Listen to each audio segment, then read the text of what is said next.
Está grabando. Hola, ¿qué tal? Continuamos con las mesas de este 6 de mayo. Vamos a terminar con esta mesa relacionada con temas de medio ambiente y COVID-19. Y le voy a ceder la palabra a nuestra moderadora, Bárbara Fraser. Adelante, Bárbara. Gracias. Buenas tardes. Para mí es un privilegio poder estar aquí y con este grupo de panelistas, con este tema de medio ambiente, biodiversidad, patógenos emergentes que están tan oportuno en este momento. Tenemos con nosotros ahora Rodrigo Medellín, de México, de la Universidad Nacional Autónoma de México, que es su área de experticia son los murciélagos. Y los murciélagos siempre tienen la fama de ser reservorios de patógenos. Entonces vamos a escuchar un poco de Rodrigo, de lo que sus estudios dicen de la vida de los murciélagos. Camila González Rosas, de la Universidad de los Andes en Colombia, ha salido al campo a buscar los patógenos en el campo y ella nos puede hablar un poco de cómo se hace ese trabajo y qué es lo que se encuentra y qué es lo que significa para nosotros. Y tenemos también a Juan Mayorga y Alexa Vélez, dos destacados periodistas que cubren temas de medio ambiente, que pueden aportar desde su experiencia sobre esos temas. Y también quisiera entrar un poco, como esto es un foro de periodismo de ciencia, un poco en el qué hacer de los periodistas de ciencia en la cobertura de temas como esto, que son temas que son importantes y a veces no tan fáciles de interpretar para un público en general. Entonces, muchísimas gracias a los panelistas por su presencia, por su participación. Y quisiera empezar entonces con Rodrigo. Rodrigo, los biólogos tienen fama de ser reservorios de patógenos y hay personas que dicen que los murciélagos tienen ciertas características que les hacen propicios.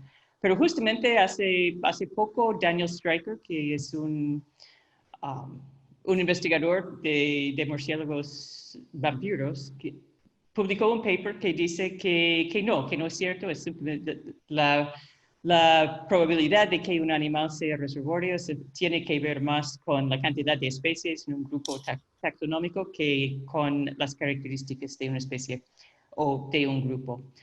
Entonces quisiera preguntar, ¿qué hay de los murciélagos? Efectivamente, muchísimas gracias, Bárbara, y gracias a todos los panelistas y a los periodistas que organizaron este foro. Me parece fundamental que podamos tener estos foros para ilustrar, para informar a la gente. Esto que dices, Bárbara, desafortunadamente es muy cierto. La imagen de los murciélagos ha sido muy maltratada de manera muy injusta. Hay muchos animales que tienen una mala imagen en el ojo del público, desde las serpientes, los escorpiones, las arañas, los murciélagos. Todos esos animales tienen una mala imagen. No hay ninguno de esos animales que haga más por nuestro bienestar y por el funcionamiento de los ecosistemas que los murciélagos.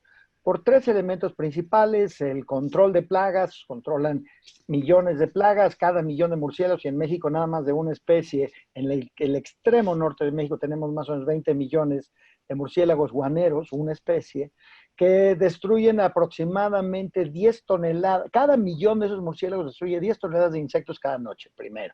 Segundo, hay muchos murciélagos que se alimentan de fruta y riegan las semillas y ayudan a que los ecosistemas se regeneren. Los bosques se regeneran gracias a que los murciélagos dispersan semillas de plantas muy importantes.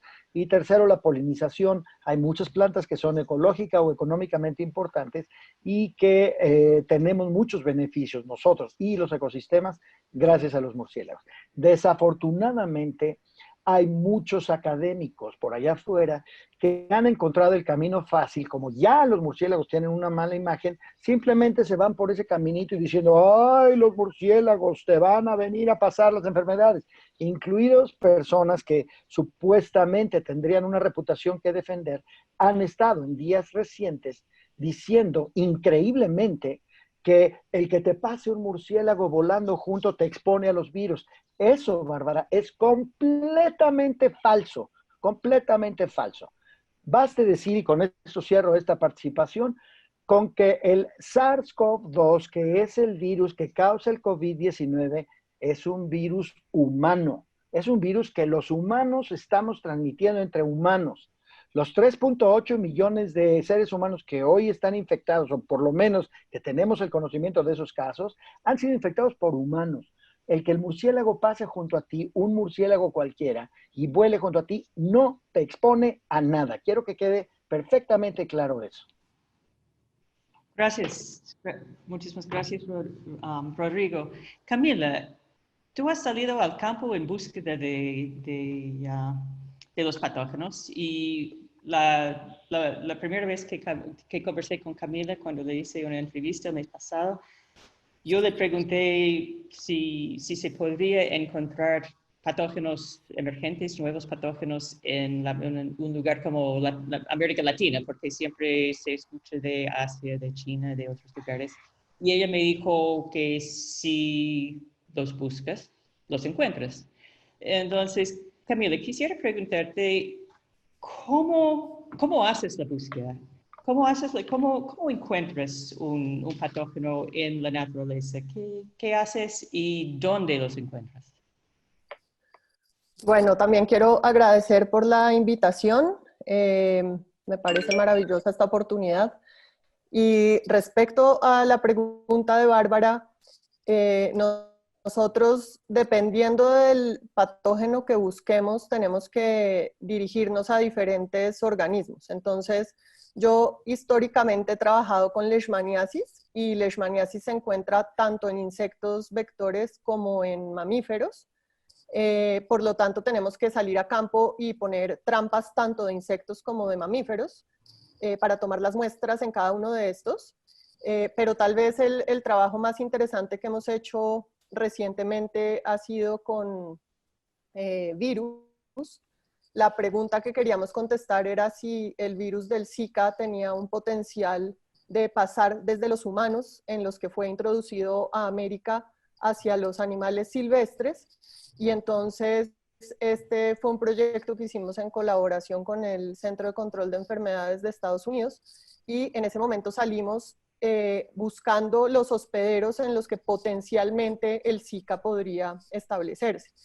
Uno, pensando en el paso más evidente, sería desde los humanos a los primates. Entonces tomamos muestras de primates, muestras de sangre de primates, pero también había información de que estaban en reptiles, en anfibios. Entonces prácticamente hay que buscar en todos los potenciales hospederos que uno piense que pueden encontrarse estos patógenos.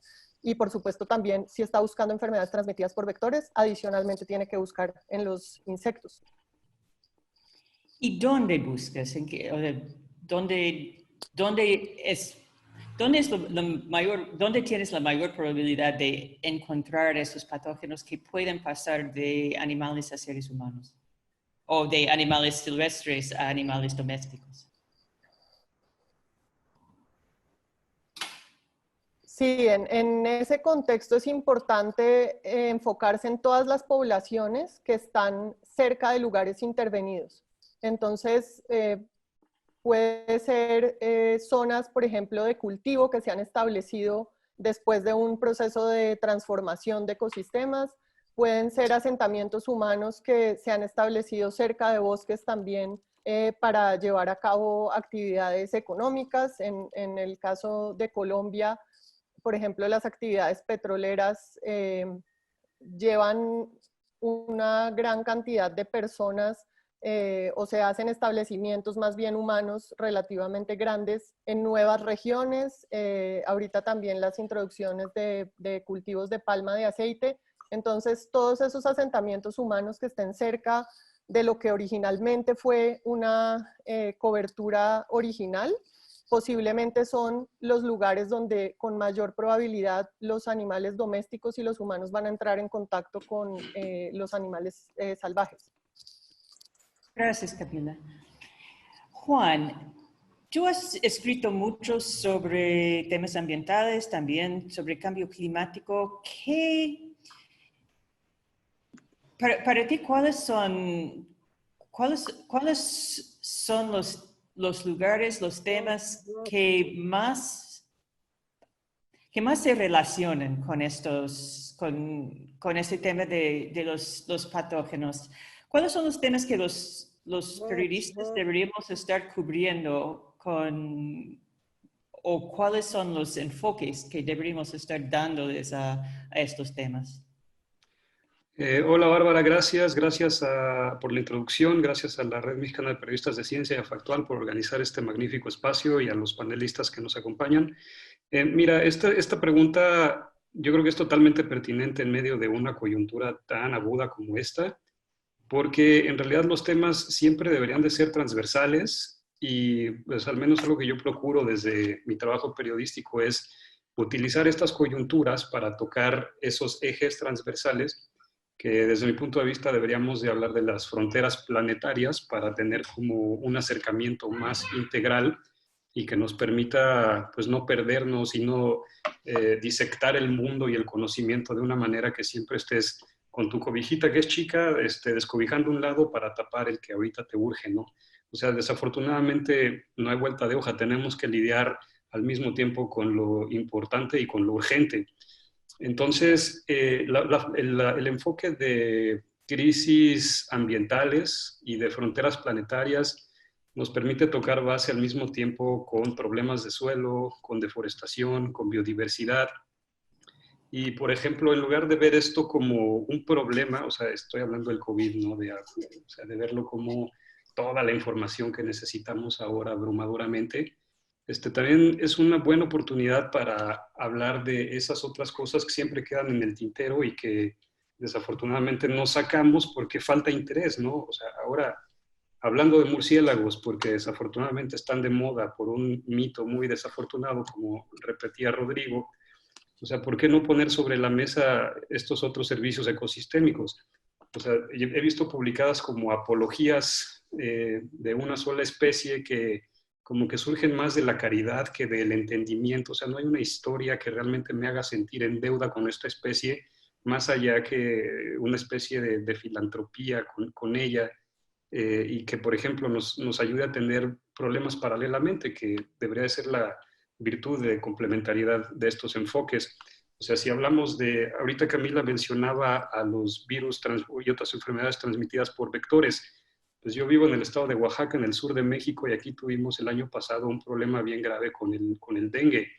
O sea, yo de verdad estaba corriendo dentro de mi casa de los mosquitos porque un vecino mío murió de dengue, ¿no? Pues ahora resulta que los murciélagos no son solo el foco de infección de COVID que todo el mundo quiere retratar, sino en realidad son los que nos libran en el barrio donde vivo del dengue, ¿no? Y de los vectores que transmiten el Zika, la leishmaniasis.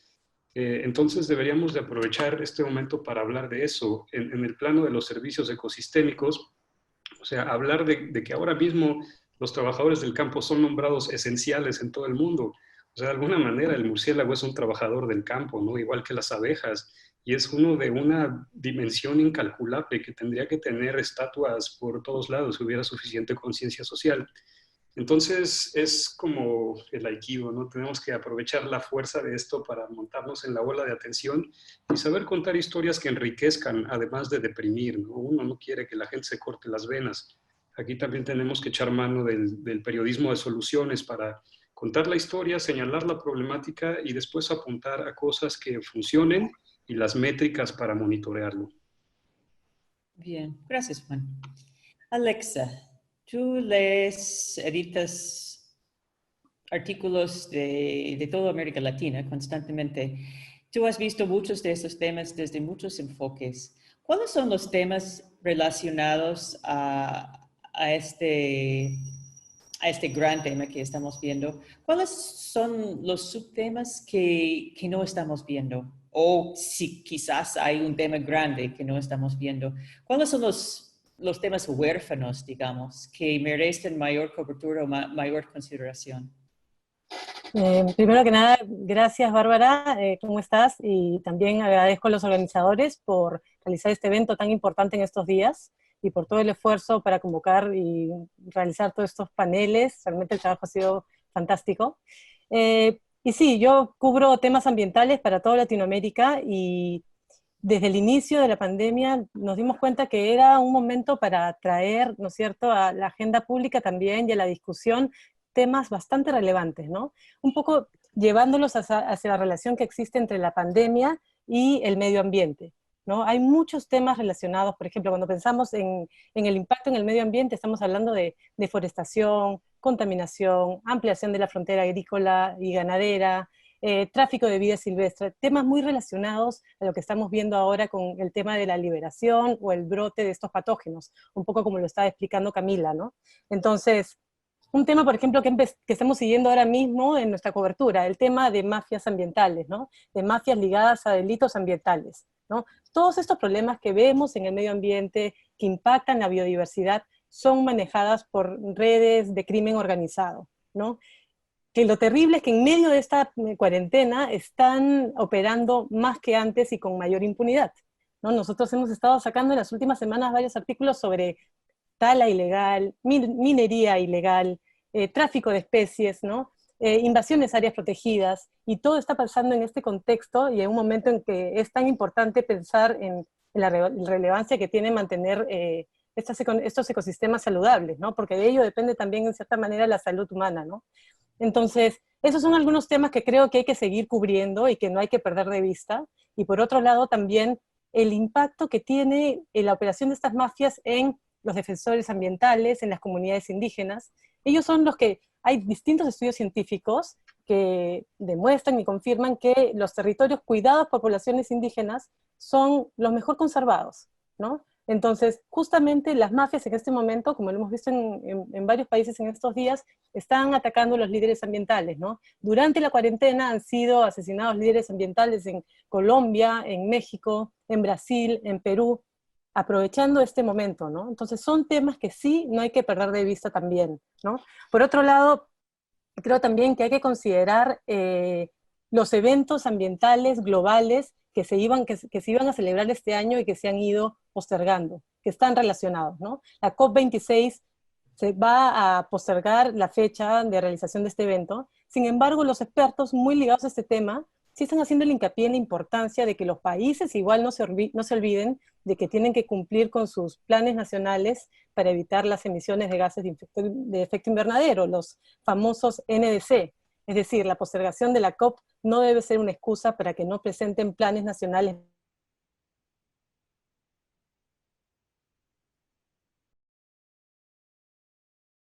Ver lo de la Convención de Diversidad Biológica, y este año se tienen que revisar qué han hecho los 196 países adscritos en términos de las metas Aichi, ¿no? Que son estas 20 acciones para combatir o para conservar la biodiversidad, ¿no es cierto? ¿Qué han hecho los países? Y este año además se tienen que diseñar todas las nuevas acciones que van a regir los próximos años.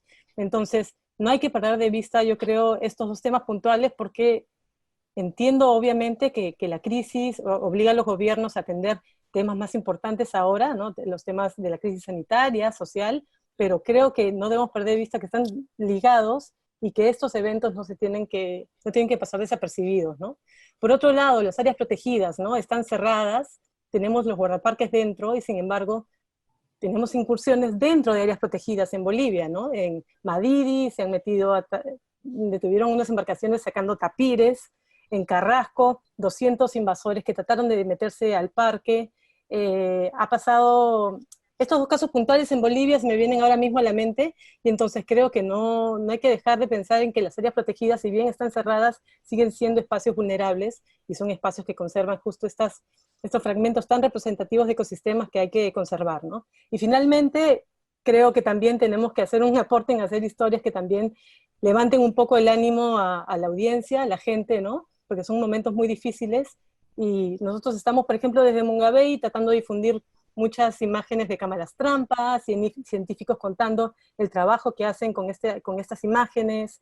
Estamos haciendo expediciones virtuales por parques nacionales para que en medio de esta cuarentena y este encierro no nos olvidemos todo eso que nos espera allá afuera cuando podamos volver a salir, ¿no? Bien. Gracias, Alexa. Creo que lo que ha salido ahora de todas las intervenciones es que las enfermedades supuestamente zoonóticas en realidad tienen un fuerte componente antropogénico, porque mucho tiene que ver con la relación entre los seres humanos y nuestro entorno. Quisiera preguntarles a Rodrigo y a Camila, entonces, un poco, ¿cómo lo ven ustedes? ¿Cómo ven, qué es el impacto o qué es la relación? ¿Qué es lo que se rompe? ¿Qué es lo que anda mal en la relación entre los seres humanos y la naturaleza en los lugares donde ustedes están haciendo sus estudios? ¿Qué es lo que cuáles son las perturbaciones que hacen que un zoonosis puede pasar de su entorno silvestre a un entorno un poco más doméstico? Rodrigo, empezamos contigo.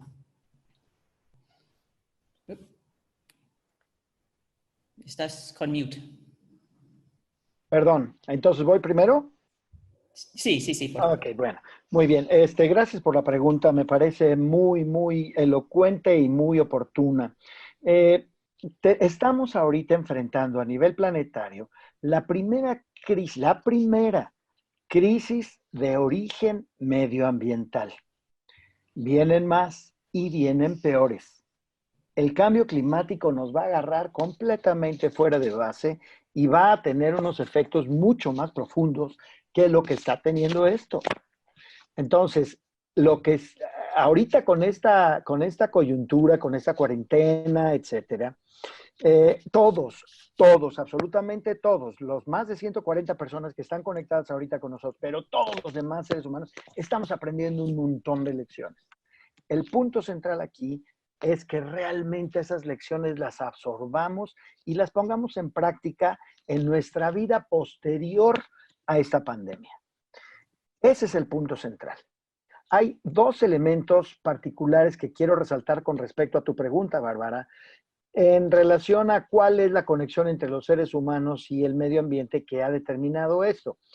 En primer lugar, yo llevo mucho tiempo diciendo que la primera línea de defensa contra cualquier pandemia es precisamente la conservación de los ecosistemas. Existe un efecto que se llama el efecto de dilución. Ese efecto de dilución básicamente dice que tú puedes tener un bosque intacto, un bosque con todos los animales y todas las plantas que tienen que estar ahí, incluidos los patógenos. Pero los patógenos están diluidos ahí porque sus animales hospederos tienen bajas densidades. Pongamos, por ejemplo, el caso del hantavirus o de la enfermedad de Lyme, en donde se ha demostrado, fuera de toda duda, que el efecto de dilución realmente existe. El hantavirus es transmitido a través de la orina de un ratón que le llaman el ratón ciervo. Este ratón ciervo, en condiciones intactas de un bosque intacto, vive en densidades de 2 o 3 por hectárea nada más. Pero luego, claro, llegamos los seres humanos, tumbamos el monte, ponemos o nuestras cosechas o sacamos la madera grande o ponemos al ganado, lo que sea. Y entonces esos 2 o 3 por hectárea se convierten en 20 o 30 por hectárea. Y por supuesto, sus patógenos pues encuentran la maravilla, el mejor momento para realmente reproducirse, y ese es el momento en el que empiezan a darse los brotes. Entonces, para mantener esos patógenos en bajas densidades, lo mejor que podemos hacer es conservar los ecosistemas y mantener ese efecto de dilución funcionando. El segundo elemento es el aprovechamiento no sustentable e ilegal de la fauna silvestre. Hay mucha gente en el mundo que subsiste, que depende de comer animales silvestres, y por eso no es justo, y yo he tenido muchas discusiones con colegas muy amigos míos,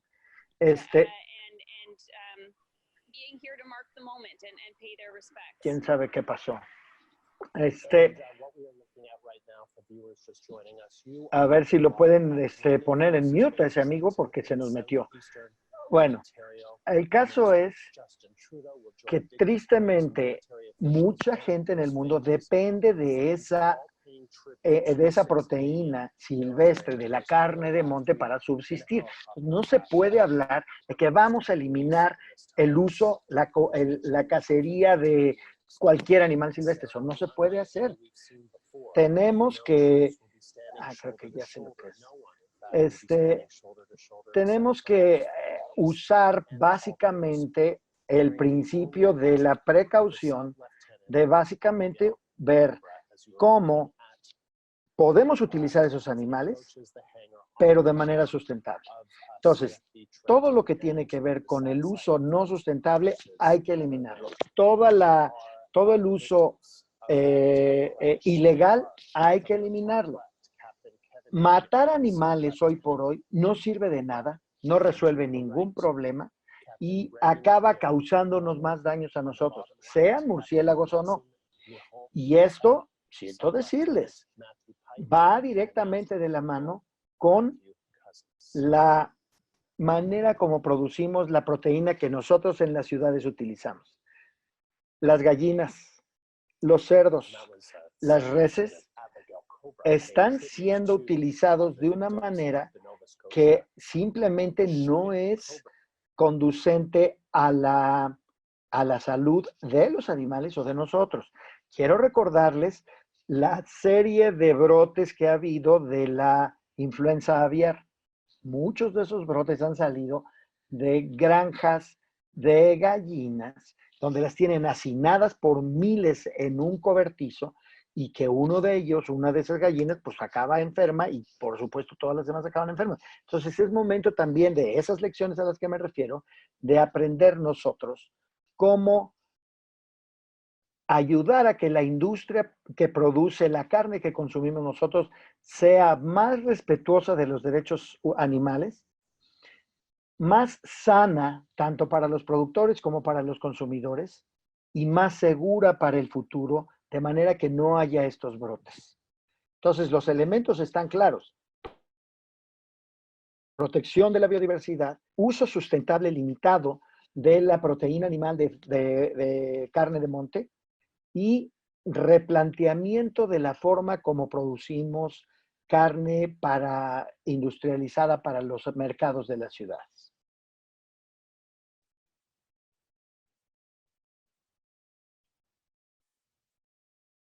Bárbara, tienes que poner on mute.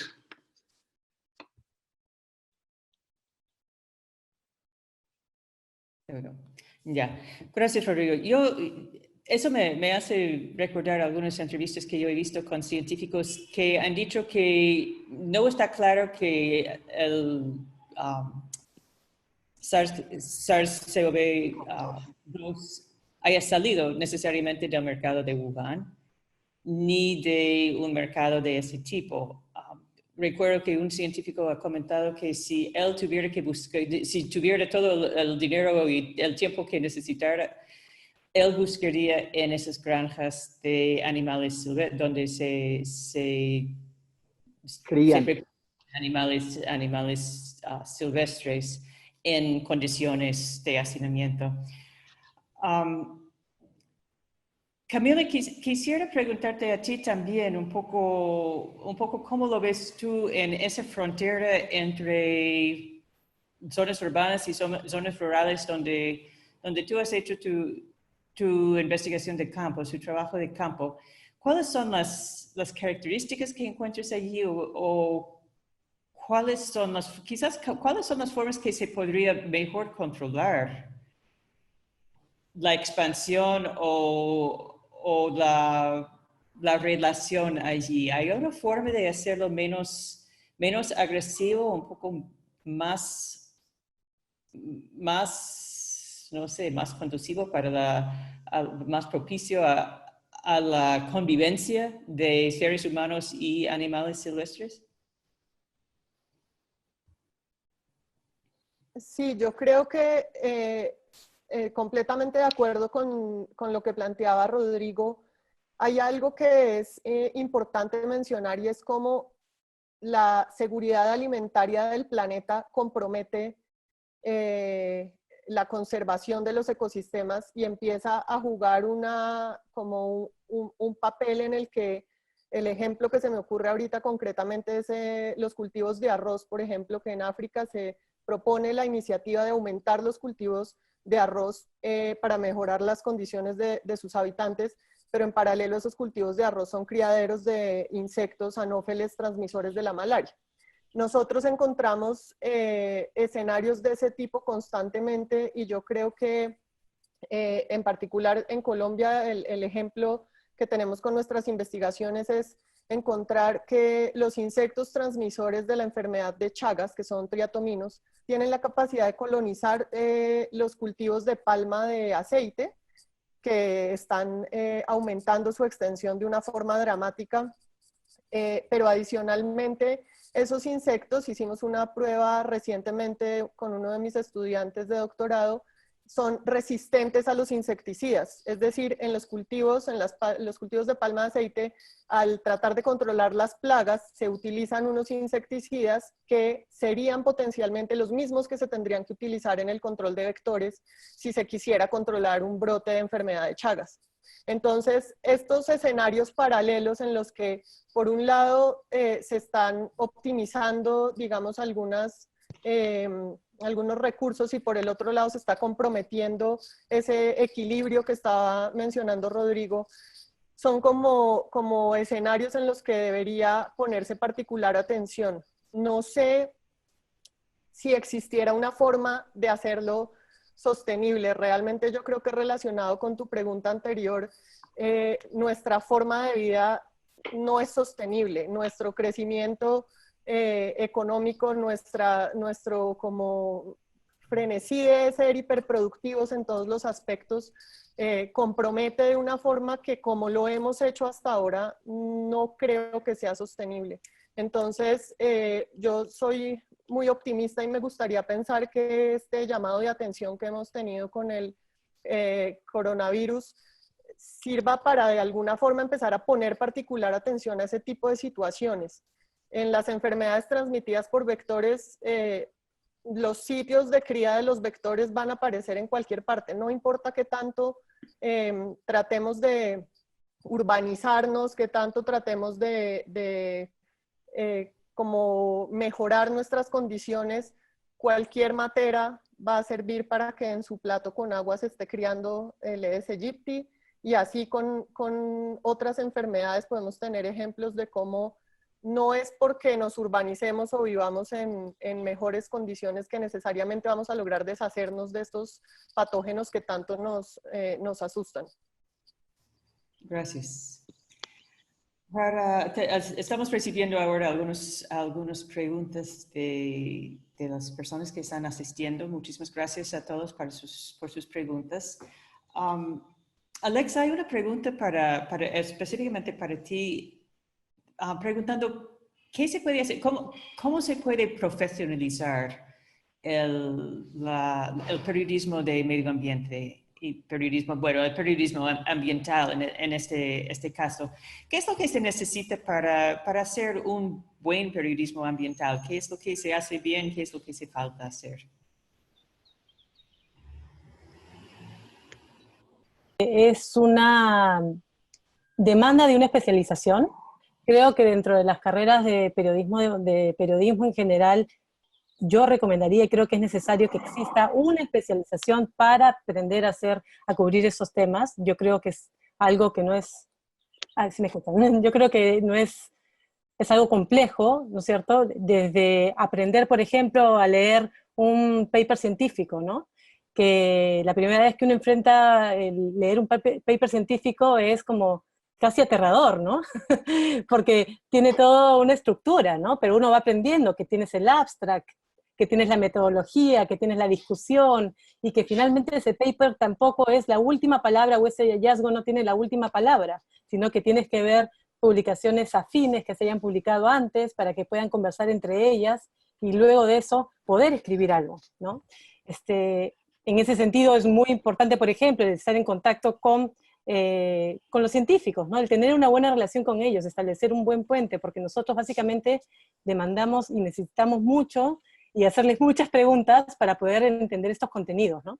Entonces, volviendo a la pregunta, creo que sí demanda de una especialización, porque como lo es probablemente, como lo es también el periodismo económico o el político, el periodismo ambiental sí demanda de aprender muchas herramientas, aprender a leer estos textos, aprender conceptos ambientales que son fundamentales, conceptos de biología, ¿no es cierto? Yo, por ejemplo, soy periodista, no seguí una especialización, pero uno lo aprendió en el camino, ¿no? Leyendo papers, conversando con científicos, y te das cuenta de que probablemente el camino que haces es mucho más complicado que si lo hubieras estudiado probablemente como una especialización en la universidad, ¿no? Entonces, creo que sí es importante empezar a dictar este tipo de cursos que sean incluidos en currículas, y sobre todo ahora estamos viendo la importancia de que tengamos periodistas especializados, ¿no? Nuestra experiencia, por ejemplo, cubrimos este tema en toda Latinoamérica y ha sido súper complicado encontrar periodistas freelancers que manejen bien el tema. No es algo sencillo, ¿no? Tenemos algunos específicamente en los países y trabajamos muy bien con ellos, pero no es que existan tantos periodistas que manejen el tema ambiental y el tema científico, ¿no? Porque nosotros hacemos un periodismo ambiental con un enfoque científico. Y entonces, sí creo que es el momento, y la coyuntura nos muestra que es el momento de que más periodistas tienen que prepararse y que las universidades tienen que empezar a incluir dentro de sus currículas este tipo de formación, ¿no? Bien, gracias. Y otra pregunta que tiene que ver con el trabajo periodístico. Juan, quizás te puedes dirigir a esto.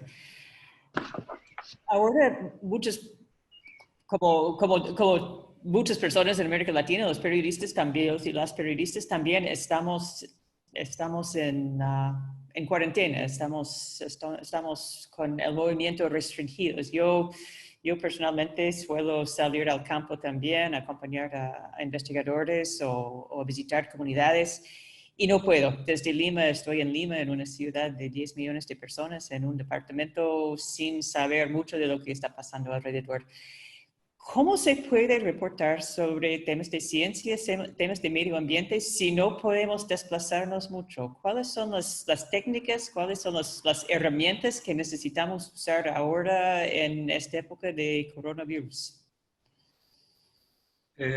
Gracias por la pregunta. Mira, en realidad creo que hay una respuesta relativamente simple a eso, y que es que los medios de comunicación nos dan unas ventajas enormes que a veces ni siquiera conocemos en su totalidad, y que creo que con internet, con redes sociales, con un buen teléfono, un buen ancho de banda se pueden hacer milagros.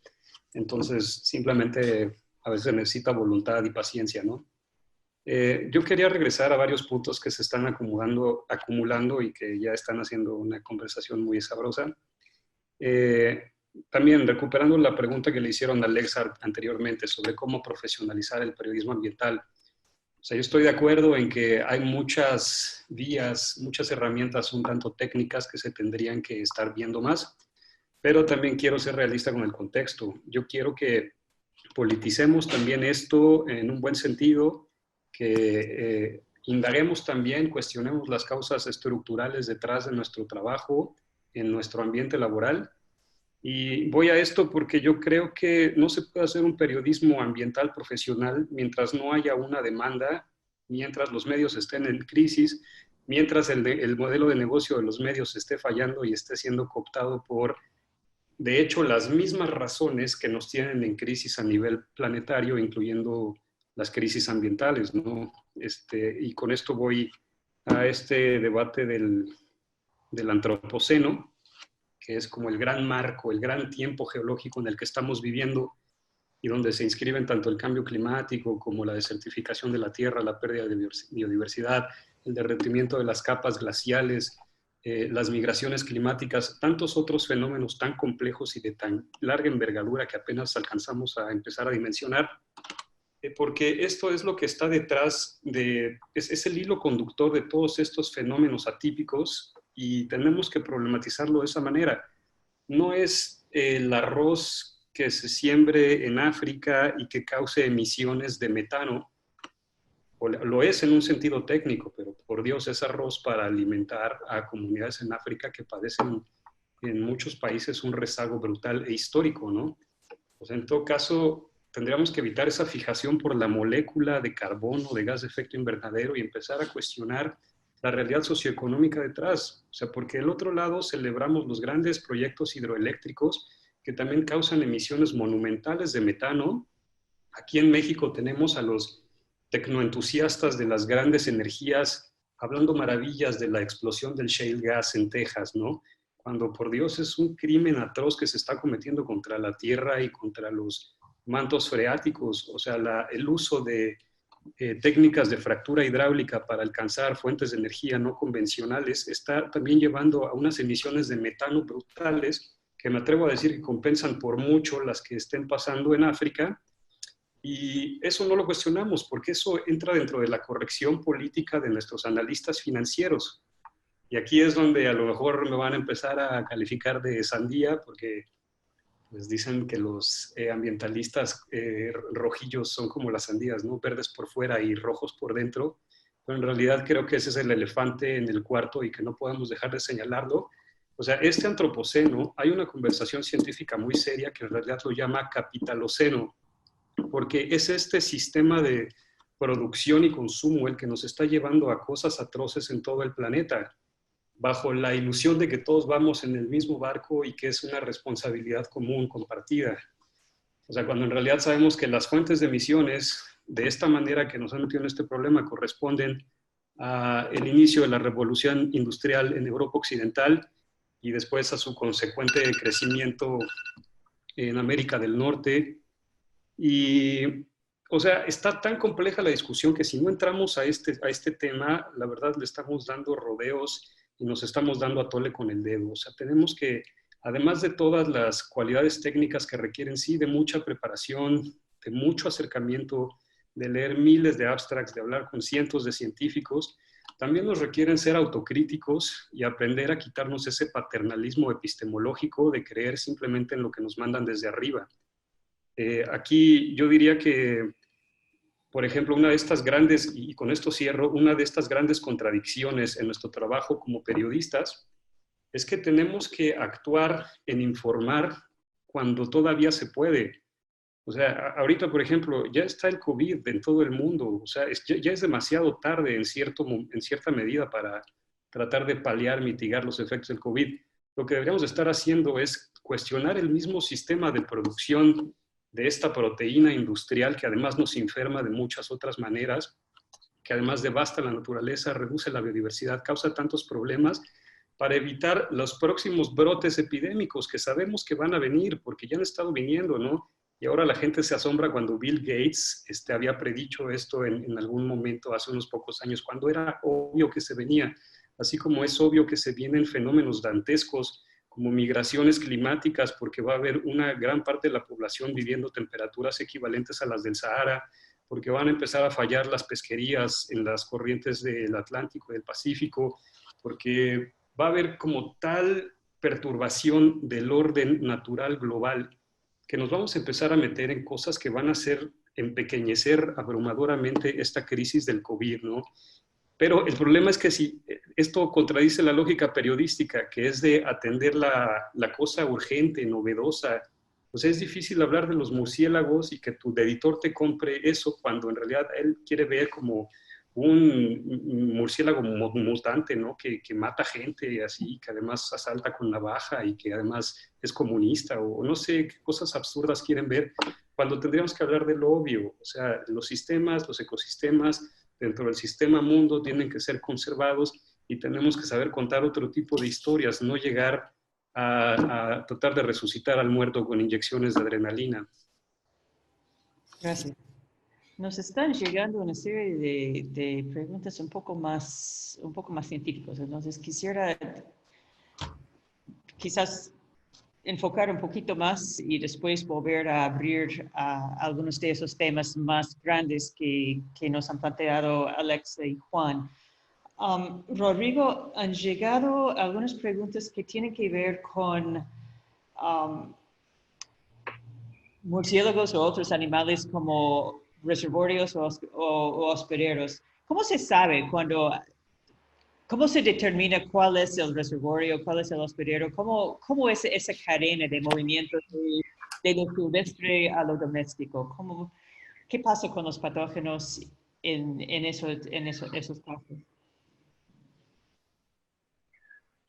Correcto, mira, desafortunadamente, como decía yo al principio, los murciélagos ya tienen una mala imagen de entrada y entonces es muy fácil para algunos científicos el decir, colgarse de que, los murciélagos, y vamos a buscar patógenos en murciélagos, y claro que los encuentran, porque hay patógenos en todos lados, y hay virus, y hay bacterias en todos lados, en nuestros ombligos, en esta computadora, en todos lados hay patógenos, en todos lados.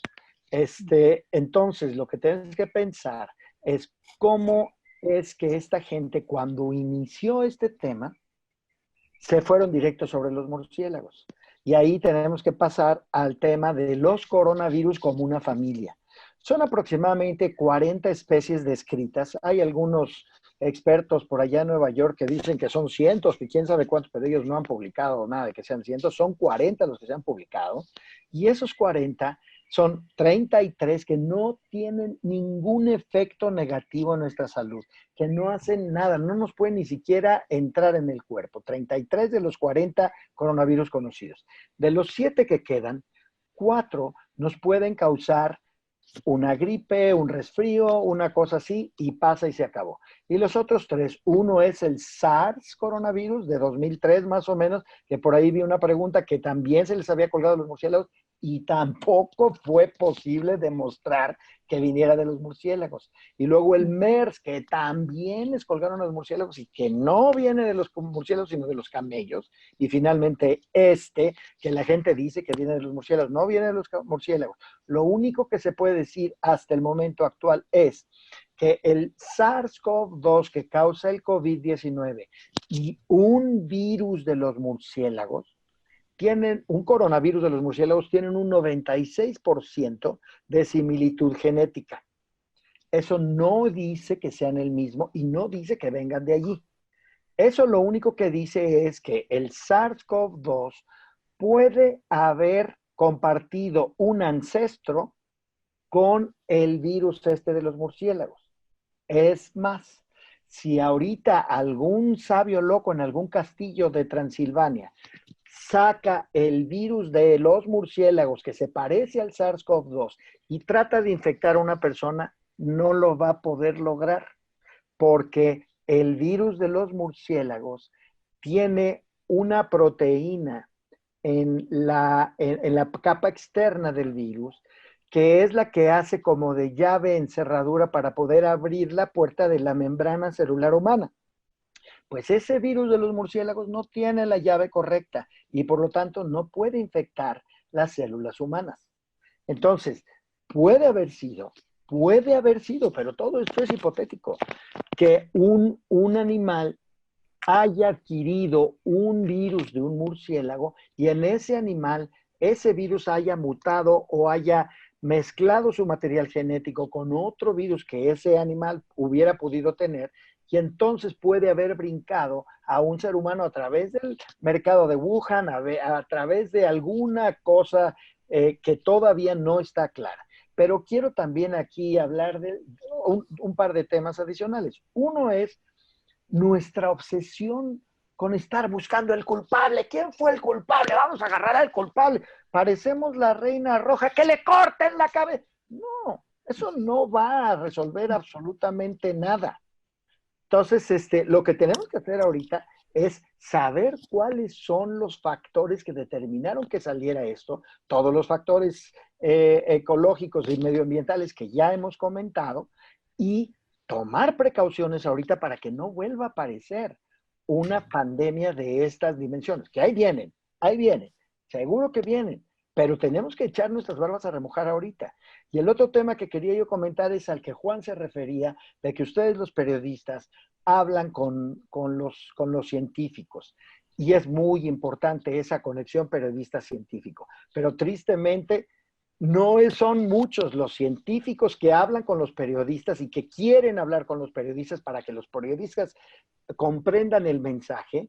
Y hay muy pocos periodistas que quieren hablar con los científicos porque dicen, no, este cuate está en la quinta estrella por allá y nos va a hablar del metagenómica y no le entienden nada.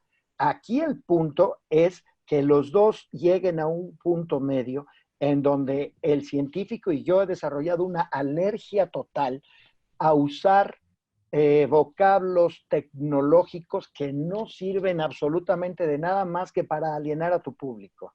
Entonces yo siempre he usado el lenguaje más normal y común del mundo para transmitir estos mensajes, ¿no? Como lo que estábamos hablando ahorita de la membrana del virus. Eso cualquier persona lo entiende. Y esos son los mensajes que entonces los periodistas agarran y proyectan. Esa es la parte importante.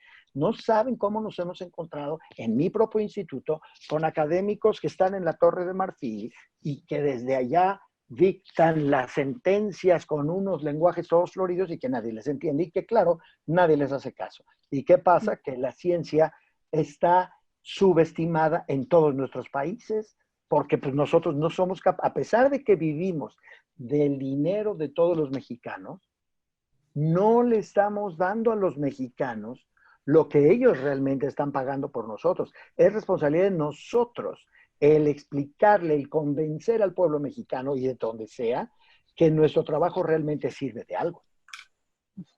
Bien, gracias. Sí, no, eso es importante. Quisiera volver a ese tema también de la relación entre los periodistas y los científicos, los investigadores, porque hay periodistas que también son científicos, pero se dedican más a la difusión que a la investigación. Pero quisiera, antes de volver a eso, Camila, quisiera hacerte un par de preguntas que han llegado, uno tiene que ver con, es muy específico sobre los wet markets, como Wuhan o los lugares donde se venden animales silvestres. Las preguntas tienen que ver con esos wet markets. ¿Qué es lo que habría que hacer? ¿Hay que cerrarlos? ¿Hay que regularlos? ¿Qué es lo que hay que hacer? Y la otra pregunta, y eso es algo que tú te referiste allí cuando hiciste en tu primera intervención. Tú estás investigando principalmente, has estado investigando principalmente enfermedades transmitidas por vectores. Y en los países latinoamericanos circulan muchos. Tenemos Zika, tenemos dengue, tenemos varias cosas, chikungunya. Y justamente el COVID llegó en medio de un brote de dengue en muchos países. En el Perú en particular, en los hospitales en la Amazonía ya estaban copados por casos de dengue y llegó el COVID. ¿Qué significa eso? ¿Qué significa el hecho de que hay un nuevo patógeno que está circulando en conjunto con estos otros que ya tienen un peso importante en la región? Sí, bueno, brevemente sobre la primera pregunta, yo creo que está un poco relacionado con lo que decía Rodrigo de que tratamos de buscar al culpable, y la idea que tengo yo es que esto no es un evento aislado, es decir, no fue que por una cuestión del azar en un momento determinado el virus aparece en el mercado de Wuhan, sino más bien lo que también decía Rodrigo, los grandes hacinamientos de animales que pueden ser granjas de pollos o lo que sea, están todo el tiempo promoviendo que estos patógenos lentamente se vayan adaptando hacia esos nuevos hospederos. Es decir, el proceso de adaptación de un patógeno que pase de un hospedero silvestre a un hospedero doméstico y a un humano no es un evento fortuito. Puede ser un evento fortuito, que como contaba también Rodrigo, o no sé si alguno lo había mencionado, como el hantavirus o alguno de estos otros virus que han aparecido de repente, digamos, que normalmente circulan en animales silvestres y de repente aparecen en humanos.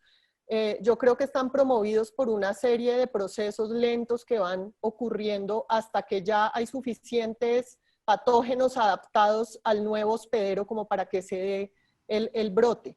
Entonces, sí hay que poner atención a todos estos escenarios donde pueda ocurrir ese paso, pero yo no sería tan radical como decir hay que censurar que cualquier población se alimente, cambie sus hábitos, porque realmente con eso, digamos, no creo que se resuelva el problema. El problema es mucho más grande y está en todo lo que ya hablamos de los sistemas productivos. Entonces, es un cambio mucho más grande que simplemente cerrar los mercados de animales silvestres, pienso yo. Y sobre las otras enfermedades es algo que nosotros nos estamos cuestionando. Ahorita el coronavirus es demasiado protagonista como para que salga una convocatoria sobre enfermedades transmitidas por vectores, pero estamos diciéndole a la gente que se quede entre sus casas y la transmisión de dengue ocurre entre las casas posiblemente. Entonces, no sabemos cómo va a ser el impacto de la cuarentena, del confinamiento en algunas ciudades con estas enfermedades transmitidas por vectores. Otra cosa interesante es que el síntoma como clave del coronavirus es fiebre. Y las arbovirosis, dengue, zika, chikungunya, incluso malaria también causan fiebre.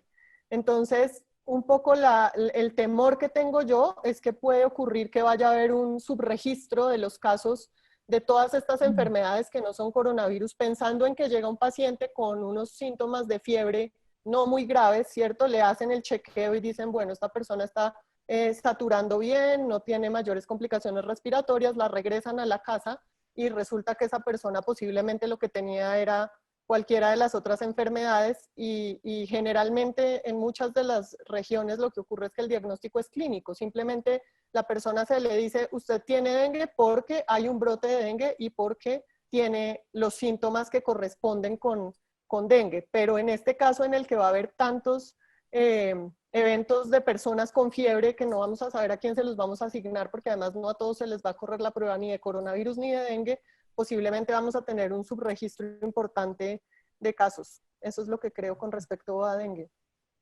Bien, gracias. También están llegando una serie de preguntas que tienen que ver, obviamente, con cómo reportar. Hay uno interesante que quizás, Alexa, quizás tendrás alguna idea sobre eso. Y esos son esas fotos de animales que están recuperando su espacio ahora en las ciudades o en las playas frente a la ausencia de los seres humanos. Y la pregunta es, cómo interpretar eso, son muy comunes ahora en los medios sociales. ¿Qué significa eso para nosotros y qué significa eso como un mensaje un poco descontextualizado ahora? Sí, creo que fueron las primeras semanas que sobre todo hubo como una difusión de muchas imágenes. De hecho, muchas de ellas eran falsas, que es importante resaltarlo. Y claro, lo que salieron a decir muchos científicos que veían las imágenes era que los animales siempre habían estado ahí, ¿no? Que las aves que vimos, por ejemplo, aquí en la costa de Perú, no es que habían llegado de pronto a ocupar la playa, ¿no? Sino que siempre estaban ahí, probablemente a veces en los cables de luz, y que al ver una playa vacía y un espacio libre, empiezan a tomar ese espacio, ¿no? Lo que pasa es que creo que tiene que ver también con el hecho de que las personas hemos roto mucho la relación con la naturaleza, ¿no? Entonces dejamos las calles vacías, todo está vacío y empezamos a ver cosas, ¿no? Empezamos a ver animales. Por ejemplo, hay mucha fauna en la ciudad. Ahora mismo se me viene a la mente porque es posible, por ejemplo, que el Global Big Day, que es este gran evento para poder ver aves, se va a poder realizar este año con la gente en cuarentena. Y básicamente la gente va a ser lista sobre las especies, mirándolas de sus ventanas y sus balcones. ¿Y eso por qué es? Porque los animales están ahí, ¿no? Lo que pasa es que muchas veces no los vemos. Pero sí también ha habido apariciones fortuitas, ¿no? Recuerdo hace unas semanas, un puma en Chile, hemos visto los de unos monos, no me acuerdo, creo que fue en Indonesia, que invadieron la ciudad, pero básicamente por la relación nociva que tienen con el turismo, ¿no? Que están acostumbrados a que los turistas los alimenten, y cuando los turistas no están, entonces empiezan a entrar a las ciudades, ¿no? Pero a mí me parece que, digamos, aquellas imágenes que son verdaderas y que no son fake news, es un mensaje potente, ¿no? Por un lado es darnos cuenta que la naturaleza está ahí, que hay que protegerla, que hay que cuidarla, que hay que empezar a visitar más estos espacios, ¿no? A mí me llama la atención cómo durante el año la gente nunca va, por ejemplo, a un área protegida, tantos lugares espectaculares a los que uno puede ir para entender por qué hay que conservar esos lugares. ¿Por qué es tan maravilloso ver un jaguar en medio de la Amazonía, ¿no? ¿Por qué es maravilloso ver un delfín rosado, ¿no? O sea, uno tiene que ir y verlo para entender por qué hay que conservarlo y por qué no hay que, digamos, eliminar esa relación que tenemos con la naturaleza, ¿no? Y yo quería solo destacar un punto que está relacionado con lo que decía Rodrigo, y era la relación entre periodistas y científicos, y me parece, yo estoy totalmente de acuerdo con lo que él dice, ¿no? Yo creo que en este contexto, sobre todo, periodistas y científicos debemos ser aliados, ¿no? Y aliados también para combatir la desinformación, ¿no? Un caso puntual relacionado a murciélagos, y es que justo tras, ¿no es cierto?, cuando empezó la pandemia, hubo dos casos aislados, uno en Perú, por ejemplo, donde un grupo de personas de una comunidad fueron a una cueva para matar a los murciélagos, ¿no? Y fue en ese momento que se tuvieron que empezar a hacer campañas para decirle a la gente, no los maten, ¿no? Y nosotros en ese momento hicimos un artículo, de hecho, en el que entrevistamos a Rodrigo como uno de los especialistas, porque era importante decir que efectivamente los murciélagos son importantes como polinizadores, para controlar plagas, para dispersar semillas, ¿no? Entonces, solo quería decir que totalmente de acuerdo, creo que más que nunca los periodistas científicos o ambientales y los científicos tienen que trabajar en conjunto, ¿no? Y los medios en general tienen que darse cuenta que hay todas estas fuentes especializadas a las cuales normalmente no se acude, ¿no? Uno empieza a ver quiénes son los científicos que están haciendo ciencia en Latinoamérica. Es un trabajo que nosotros estamos haciendo desde hace 3 años para mapearlos dónde están, quiénes son, porque son personas que hacen un trabajo desde hace muchísimos años, tienen muchas publicaciones, y sin embargo todo lo que publican y todos sus hallazgos no aparecen normalmente en los medios de Latinoamérica, de la región. Y son fuentes que deberían estar siendo citados y tendrían que hablar, por ejemplo, en estos momentos, ¿no? Entonces creo que también es importante tomar en cuenta eso, ¿no? Que los medios tienen que empezar a ver a todos estos científicos que tenemos súper capacitados, que tienen que empezar a poder tener un espacio en los medios de comunicación. Eso me lleva a otro tema, que es algo que varias personas también están preguntando. Y Juan, quizás tú puedes dar algunas luces sobre esto. Está bien que haya periodistas periodistas que se especializan en ciencia o medio ambiente, aunque hay algunas personas que también que preguntan si eso es más bien crear silos, crear muros en vez de abrirnos a mejor cobertura. Pero, ¿qué se puede hacer si a los medios no les interesa? Yo puedo hacer cobertura o querer hacer cobertura de un tema, pero si al director del medio no le interesa, ¿qué hago con eso? ¿Cómo crear la conciencia en los propios medios de la importancia de algunos de esos temas? Y alguien ha preguntado también si se quedan solamente a nivel periodístico sin tener una incidencia más político, ¿para qué sirve? Entonces, quizás tú puedes comentar un poco eso. ¿Qué se puede hacer para que los medios tengan mayor interés, se interesen más, y cómo tener mayor incidencia en la política? Sí, es una gran pregunta y yo adoro esa palabra porque creo que resume una buena parte de lo que debería de ser una aspiración, la incidencia en la vida pública, en la política pública. Y efectivamente también la manera en que está jerarquizado y compartimentalizado el conocimiento desde las mismas universidades produce silos, ¿no? Eso está súper bien documentado y entendido, y por eso es necesario simbrar esto desde lo más profundo. Afortunadamente en el periodismo creo que somos mucho más libres precisamente a veces por ciertas faltas como de plataformas, de estructuras más sólidas. También las podemos utilizar como atajos para cuestionar aquí y allá y de una manera un tanto inocente y empezar a hilar esas distintas versiones, distintas vetas de conocimiento. Entonces, yo creo que como periodistas sí tenemos que apostarle totalmente a la interdisciplinariedad.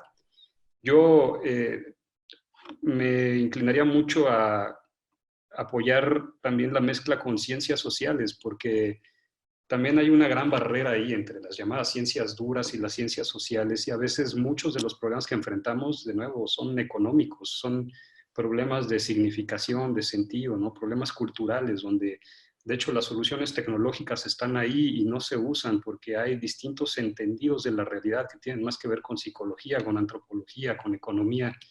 y entonces se puede quedar muy coja si la explicación es meramente científica. Ahora, pues creo que también hay que tener cuidado con el uso de la ciencia, sobre todo en estos tiempos de emergencia por el COVID. Creo que puede usarse mucho para tratar de legitimar forzadamente un bando u otro.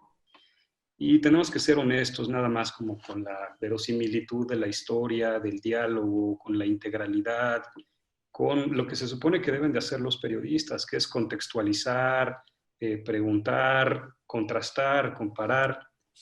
Y bueno, regresando un poquito a lo que yo comentaba en mi intervención anterior, nada más quería responder a través de un ejemplo bien concreto para tampoco estar con palabrotas y grandes abstracciones. O sea, ahorita estamos trabajando para Mongabay también.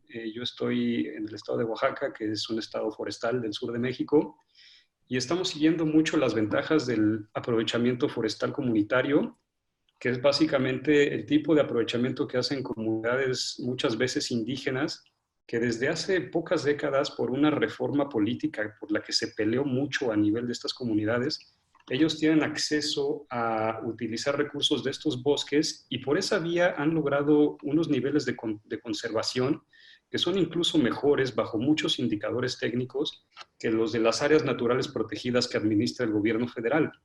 Y ahora se está viendo que tienen otras ventajas. Por ejemplo, en temporada de incendios es donde más rápido se sofocan los incendios y donde menor impacto tienen, ¿no? en cuanto a número de hectáreas. Además, han sido muy eficientes para poder sanear sus bosques y prevenir plagas. Aquí está pegando muy fuerte dos plagas al menos, la del gusano descortezador y el gusano defoliador. Y prácticamente estos pueblos indígenas que se han movido porque ven al bosque como algo que no es suyo, sino como algo en lo que ellos viven y de donde obtienen su agua, su alimento, su bienestar. O sea, es otra cosmovisión esta de la comunalidad local que de hecho ha sido muy investigada en el plano antropológico.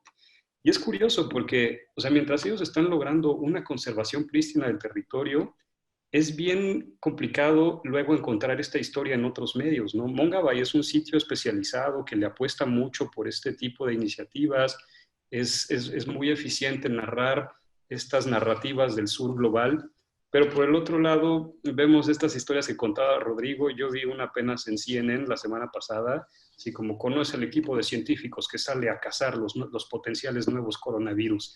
Y es como totalmente lo contrario, es el periodismo de escándalo, el periodismo sobresimplificador. Y ahí tenías a todos los Rambos, a los G.I. Joes que iban así con sus gogles, con sus caretas, con sus trajes completos a meterse a las cuevas. Y, o sea, no lo estoy descalificando como disciplina, pues solo digo que ya hemos hablado muchas veces de que tenemos que invertir en prevención, no en reacción, ¿no? Tenemos que hablar de, no sé, los polinizadores y sus ventajas, no de las avispas asesinas que están llegando a Estados Unidos nada más. Tenemos que hablar de nuestro consumo, no solamente de control poblacional con medidas ecofascistas. Y también aprovecho aquí esto último para mencionar que estos animales que se estuvieron visualizando alrededor del mundo como esta aparente victoria de la madre tierra ante el retroceso de los humanos, pues también nos puede llevar a esta conclusión simplona que no se puede alimentar desde los medios, es decir, claro, es que el virus somos nosotros, es que entonces nos tenemos que extinguir, porque eso es ecofascismo, ¿no? Y ya hay antecedentes terribles de todo esto, o sea, Hitler era vegetariano y creía en una justificación natural de las razas superiores y que si se iban a extinguir en Berlín porque había ordenado a toda la gente luchar hasta morir, era porque eran una raza inferior y así la naturaleza lo había querido. O sea, hay concepciones muy peligrosas con las que tenemos que jugar. Ciertamente es un buen cuadro, un cuadro muy bello. En la Ciudad de México están descubriendo que tienen fauna aviar por primera vez. Y ni siquiera es porque haya llegado ahora, sino porque mucha gente está encerrada en su casa y de repente se toma un respiro y mira a su alrededor por las ventanas, ¿no? Pero al mismo tiempo hay que ver también el gran cuadro y ese es otro nivel de análisis. Porque mientras algunas ciudades registraron mejor calidad del aire y disminución de emisiones, en realidad la estación de monitoreo de Mauna Loa acaba de registrar 412 puntos por millón de dióxido de carbono, lo cual es un registro histórico y súper preocupante porque la barrera segura en el planeta se supone que eran 350 partes por millón. O sea, y estamos de verdad que tocando las campanas de no quiero decir del apocalipsis, pero pues es que es bien difícil verlo de otra manera. Es bien preocupante lo que está pasando al planeta y tenemos que saber superar estas narrativas triunfalistas que nos pueden llevar a la inacción en el corto plazo. Bien, gracias. Aleida me está haciendo recordar que nos quedan 10 minutos, entonces vamos a tener que ir cerrando un poco. Y tengo una última pregunta para los cuatro, desde su punto de vista. Rodrigo y Camila, ¿qué es lo que quisieran que los periodistas sepan de su trabajo, del trabajo de los investigadores científicos? ¿Qué es lo que deberíamos entender de eso? Y Alexia y Juan, ¿qué es lo que quisieran que los científicos con los cuales ustedes han trabajado o a quienes les han entrevistado, qué es lo que es importante que los científicos entiendan del quehacer de los periodistas? A ver, damos una vuelta. Rodrigo, empezamos contigo. De más impacto es una entrevista que me hicieron hace unos años en una revista que se llama TV Notas, que tiene mujeres así con, bueno, ya saben, ¿no? Y que resulta que cuando yo hablo, y me encanta Mongabay, leo Mongabay y trabajo con Mongabay cuando puedo, pero Mongabay le está predicando al coro. Necesitamos salirnos al público que ve TV Notas.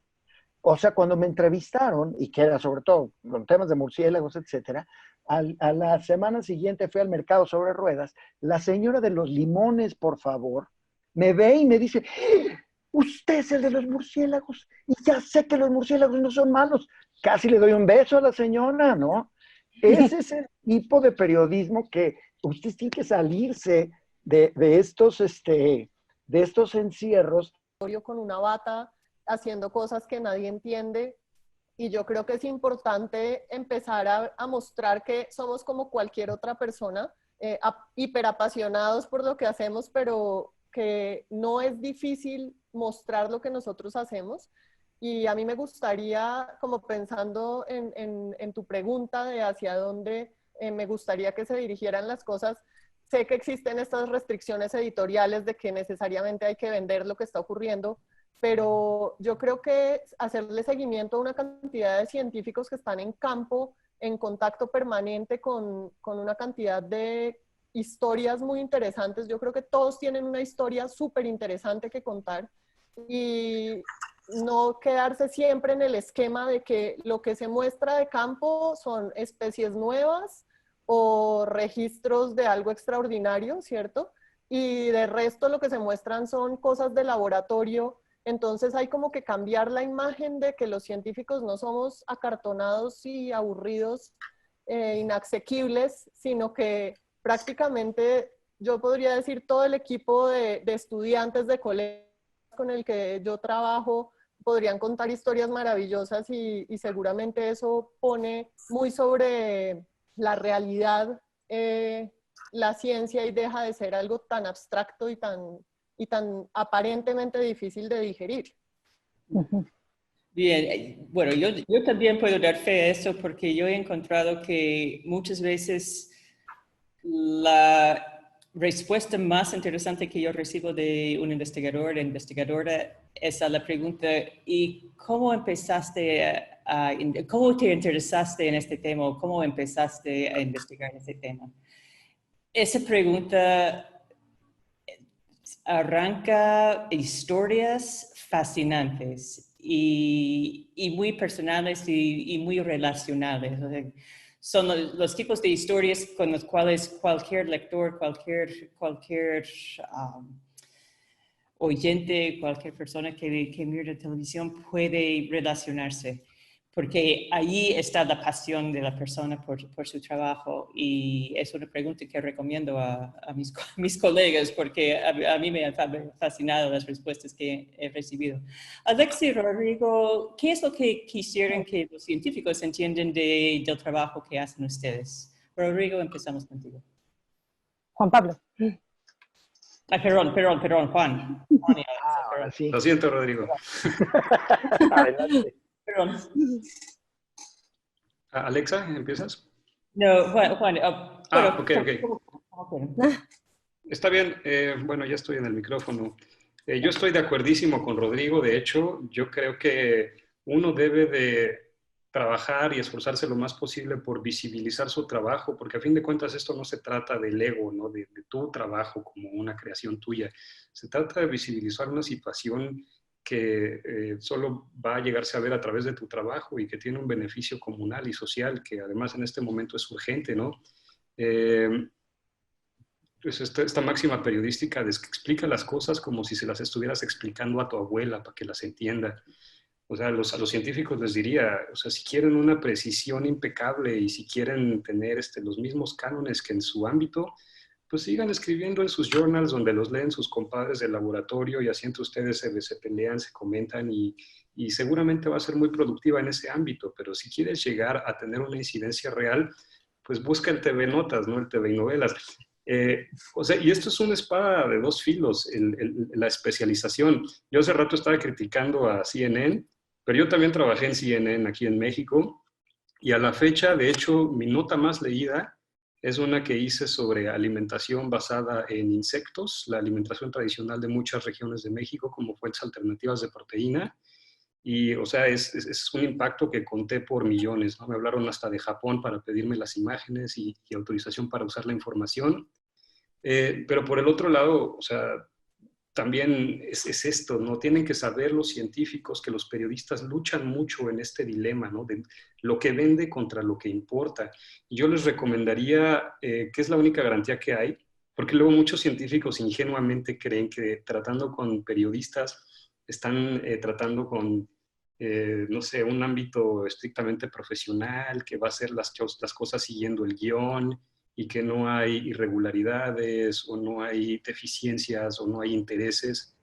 En lugar de concentrarse en esa abstracción un poco idealista, mejor concéntrense en la persona real, o sea, con la persona que ustedes identifiquen que le interesa, que se pelea con su editor para meter esa nota, que trabajó horas extra para el especial del fin de semana que luego ustedes lo vieron publicado. A esa persona denle su confianza y denle su tiempo, ¿no? Y es creo que la única manera que hay de ir tocando tierra con la realidad, porque de lo contrario es de verdad echar las cosas en saco roto y es descorazonador ver cómo se pierde la confianza de los dos lados y de alguna manera todo pasa para mal. Gracias, Juan.